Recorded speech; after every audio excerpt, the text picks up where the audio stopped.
greatest weakness may be food. But this mouth-watering meal may have around 0.5 milligram of pesticides in it. If that has to be quantified, it is less than a pinprick. But do you realize that this would mean that you are ingesting pesticide that is more than 40 times what an average American would consume?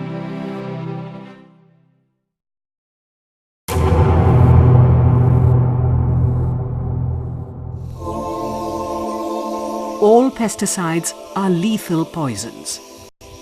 In India, indiscriminate and unregulated use of pesticides is poisoning land, water, air and food. India spreads out nearly 90,000 tons of pesticides on its fields, making it one of the largest users in the world. Farmers use pesticides carelessly. Some use the wrong chemical, while others overuse. Many harvest immediately after spraying.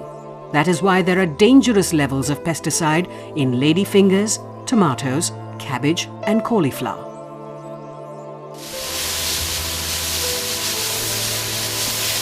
This is not rain.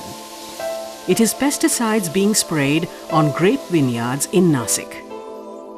Harmful fungicides are used to ripen fruits so that it could be rushed to the market.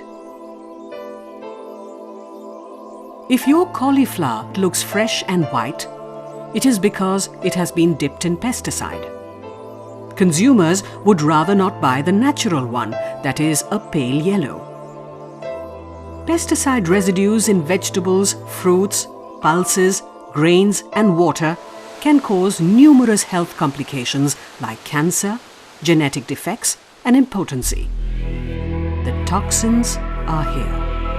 The slow poisoning of India is threatening our lives.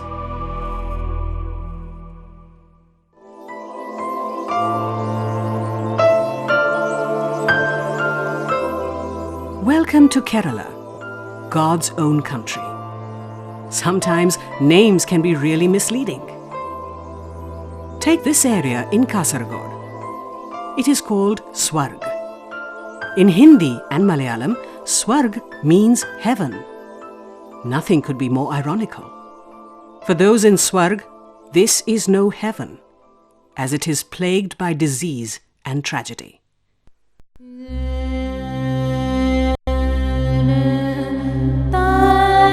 These are some victims from small village hamlets that got exposed to pesticide aerially sprayed for 26 long years in the cashew plantations of Kasaragod district in Kerala.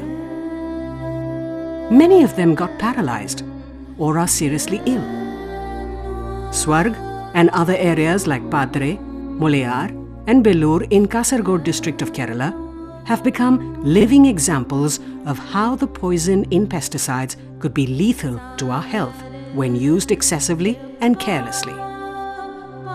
The area is dotted with tragedy-stricken families battling physical deformities, cancers and disorders of the central nervous system. Government studies show it was caused by the aerial spraying of endosulfan on cashew plantations in an area spread over 4,700 hectares. Numerous children in the Vaninagar school in Padre village have complex health problems. When Shruti was born 10 years ago, she had just one leg to use. The other was malformed. Her mother soon died of cancer, leaving Shruti to fend for herself at the tender age of 4. Aimlessly running around the school is 14-year-old Udaya Maniyani, who is mentally challenged. He was almost 9 when he started walking and is still in primary school. He smiles, unaware of the tragedy that stalks his future. Udaya Shetty was born with cerebral palsy. He smiles at strangers and television cameras that film his tragedy. His family sent him to school just to keep him occupied. But children ran away from him in fear. Udaya Naik was born with a hole in his heart. He needs open heart surgery, but his family cannot afford it.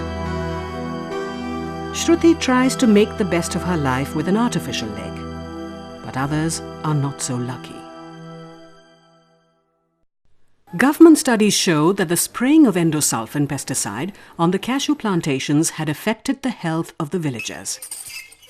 Endosulfan is a deadly pesticide banned in many parts of the world. It is mandatory to cover all water sources like wells, tanks and other water bodies during the spraying of such a toxic pesticide. But this was not done. Endosulfan hangs on long after it has been sprayed. Rains wash the deadly pesticide from the mountainous terrain into rivers below, which are drinking water sources. Swarga is one such stream.